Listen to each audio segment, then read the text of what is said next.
The clock that counted kindness. It looked like any other clock. Old, wooden, a little dusty, the kind you'd find in your grandfather's study. But the note taped to its side said something strange. This clock ticks only when you rekind. Ravi chuckled. It was a gift from an old woman he'd helped cross the road last week. She'd pressed it into his hands with a smile and said, "Take it. Let it show you what really counts." He didn't think much of it, until he hung it on the wall and noticed something. The second hand wasn't moving. He tapped the glass, shook it. Still nothing. That is, until his younger brother came in crying, phone in hand. "Lost my job," he muttered. Without thinking, Ravi said, "Let's update your CV tonight. I'll help you apply tomorrow." Tick. The second hand moved.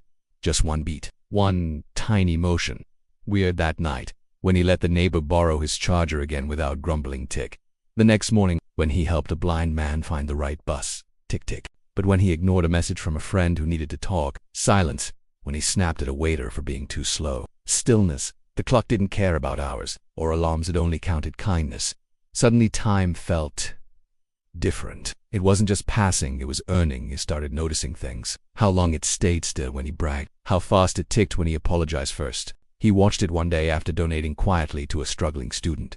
It didn't just tick, it moved like music. But when he posted about it for likes, silence again. It wasn't about performance. It was about presence. About intention. He tried to trick it, once held the door open while texting angrily. The clock didn't move. He smiled. "This thing's smarter than I thought." One day he spent the afternoon teaching math to a kid on the street who couldn't afford school. As the child beamed with a "thank you, Baya," Ravi turned to the clock. It was ticking steadily. Not fast, not slow, just full of meaning. That night, he realized something. His days were filled with noise, but very little time. Because most of his hours weren't being lived. They were just passed. But now, time wasn't just moving.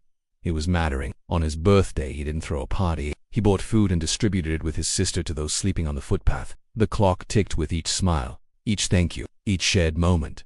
His sister asked, "Why aren't you checking your phone?" He looked up at the sky. "Because for the first time, I feel like I'm not losing time. I'm living it." The clock never glowed, never buzzed, never bragged. It just did its quiet job.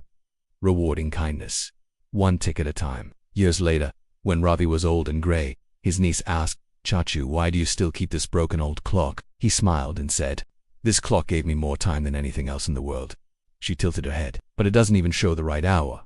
He chuckled, pointing to his heart. "It always showed the right moment." More, or what if we measured time by how we treat others?